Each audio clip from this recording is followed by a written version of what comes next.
When someone is convicted of murder, you assume there's convincing evidence, but sometimes that's not the case. Sometimes that evidence needs to be reevaluated. If only it were that simple.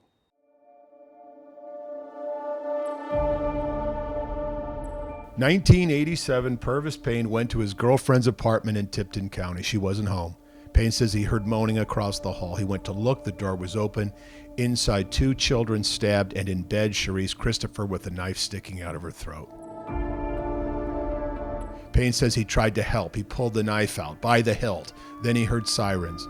His first instinct may have been to help, but his second instinct was that police would think he did it. He ran. For 33 years, Payne never changed his story, even when his own lawyer suggested he plea bargain. His minister father was in the room for the discussion. When we was in court, they want him to plead insanity. That's what they told him. Said you might get off lighter. He said, I'm not going to say. He told me, he said, I'm not going to say I done that because I didn't do that.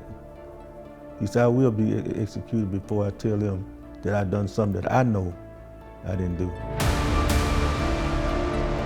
So Purvis Payne was convicted on the theory that he went on a sex-crazed rampage. Even though Cherise Christopher had a violent boyfriend who was later murdered, it appears he was never truly investigated as a suspect. Purvis Payne, open and shut, but wasn't.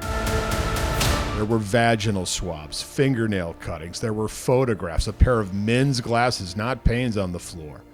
Of course, the knife, which Payne admitted he touched. But was there other male DNA on the knife? Finally, after 3 decades, a judge agreed to have the items tested. Guess what? The problem is the best evidence to test DNA has vanished. So, they claimed this was a sexually motivated murder, right?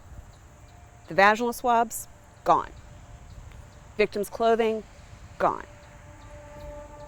The fingernail scrapings underneath the victim's fingernails, and she had a torn fingernail. So, we know there was critical evidence under those fingernails.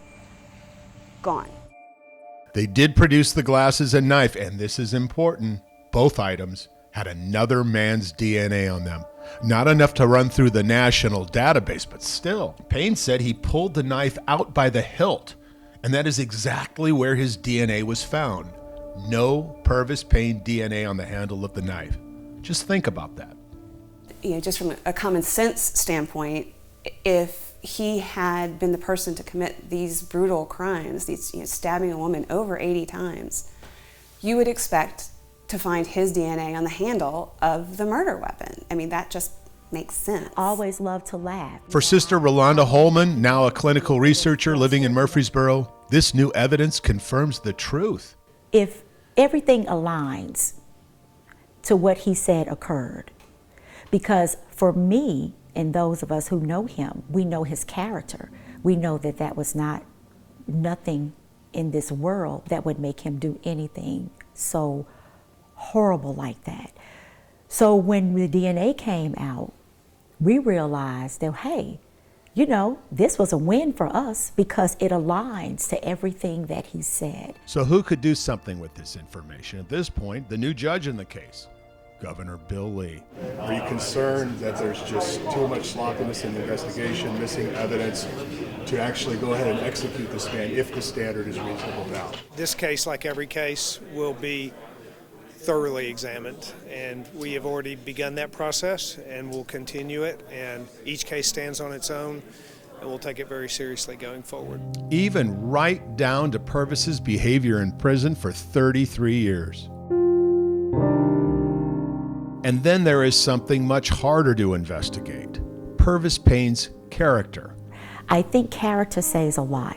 You can look at my brother's character, and I think character follows you to prison, and so if he was this person that they say he was, then he would still be that high-tempered person to this day.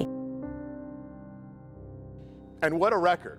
Not only has he never had a whiff of trouble with the law, he's never been written up in prison, a place where you can get written up for raising your voice or having an extra washcloth or not standing during count.